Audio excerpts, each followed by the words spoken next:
Let me tell you something, Breaking Brown, and your Black World family. In the last few days, as black churches have been burning to the ground across the country, from Ohio to Georgia to North Carolina to South Carolina, I am the one, and people like me are the ones who are being labeled as anti-Christian. Okay, so the anti-Christians aren't the ones who are burning down black churches, without punishment. It's people like me. And let me explain to you, and just take a few minutes to explain to you why my position isn't even an anti-Christian position. What I am saying to people who are saying every time a Dylan Roof comes through, every time Dylan Roof comes through, or racist, before that racist can even show up in the courtroom, what you have are black people saying, no matter what you did, no matter how heinous, I forgive you immediately. Okay? So what I am saying is that this interpretation, this sort of pacifist, domesticated interpretation of Christianity that I see espoused by so many African American Christians, is an impediment to freedom in this country. Now, that's not saying that all Christianity is awful or all Christianity is bad. What that says is the way that you people are interpreting Christianity is detrimental to the future of black people in this country. That's what we're basically saying. That's what I'm basically saying. The way that you are interpreting this, because I've had Christians tell me, listen, I've had Christians tell me that redemption, I'm not a Christian, but I've had Christians tell me that redemption is a part of Christianity. So if redemption is a part of this, shouldn't that person want redemption? Shouldn't that person at least have to ask for your forgiveness before you fall on your knees and talk about glory and talk about how everything is going to be okay, and he'll have to answer in heaven, I mean in hell, or whatever, whatever mythological kind of afterlife you've kind of created without knowing.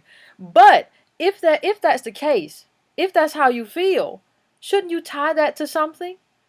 Because the problem is that when you look at it this way, when you look at it as there's no requirement for your forgiveness, what happens is that people have there's nothing stopping people from saying that, hey, I'm going to do whatever I want to do to you, because you're not going to do anything about it. You don't have the wherewithal, you don't have the mental capability, you don't have the structural capability, you don't have the intellectual fortitude to do anything about it. So why should anyone care? Is it any surprise to anyone that whoever is burning these churches nationwide, that these people are not targeting African American mosques? We know the government targets African American mosques, but one thing that you need to think about is that these are Christian churches that are being targeted.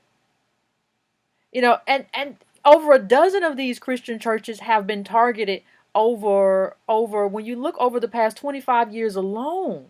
So you have to ask yourself at some point, as a foe, as a person who is engaged in a war, and that's what African Americans have been sort of engaged in this country for a long time. I mean, we've been fighting a battle for a long time. We just haven't been the victor. So you have to at some point look at the strategy that you're losing, and the strategy that we're using is this sort of Christianity. I mean, it was Stokely Carmichael who said, "Listen, we weren't marching in the '60s, or we shouldn't have been marching just to sit next to white people in diners. That's not what this is about." And that sort of mentality has us at a place now where you look, the Voting Rights Act has been gutted. We have a bunch of black people in high places, but nothing's being done about it. You just saw Obama, go to a church and sing Amazing Grace, a song that was written by a slave man, a former, a slave guy. And you wonder how much of black Christianity today is tied up in the spectacle. You wonder if the problem with black people is that we just like a spectacle. We like to go jump around, holler, put on a good show, and then walk away. Because Obama put on a good show. when he spoke at the funeral, when he gave the eulogy on Friday, I think it was, he gave a good show. He sang the song, black people hooped and hollered, but nobody thought about the fact that this guy is actually the same man who increased the budget for prisons, in terms of mass incarceration of black men. Nobody thought about the fact that this guy is the same guy who allowed Wall Street, which, to walk away free. And you forget that Wall Street put together several schemes that rob black people of decades and decades of generational wealth. That was wiped out because of Wall Street. And this stuff wasn't legal. When Obama said that was legal, he lied. It was not legal. These were schemes. These were scams. But he let it go. And when you look at everything Obama has been responsible for, even in the way that he shakes his finger and wags his finger, you want to wag your finger at black people, but you can't do anything. When all of these white supremacist organizations are there have been on the rise since you were elected president, and now they're burning down black churches. You can't do anything about that, but you and Michelle Obama can tell me and every other black person that, hey, everybody's not going to be a ball player, and I be a good daddy to your child. You want to preach to me, but what do you have to say for these white supremacists who are burning down black churches? What do you have to say for this terrorist who killed 9 people? Don't talk to me about forgiveness, because the people who have been doing and perpetrating these acts on black people, they don't forgive. They don't forget.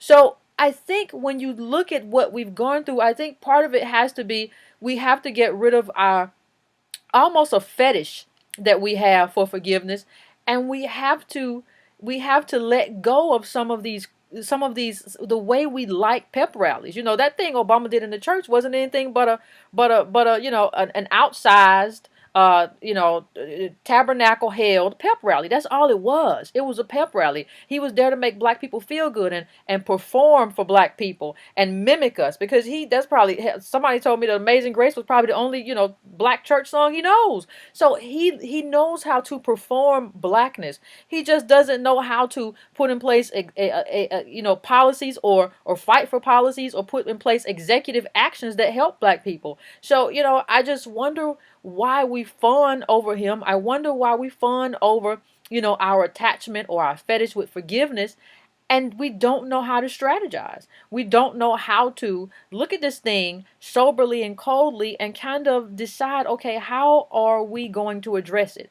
What am I going to do, in response to this? Taking down the flag is symbolism. Who is going out and taking out these white supremacist groups? Why isn't the Justice Department made them enemy number one? I mean, ISIS could come through here right now, the terrorist group ISIS or Al Qaeda, and they could not march on the square in the city. They could not get a permit to hold a rally.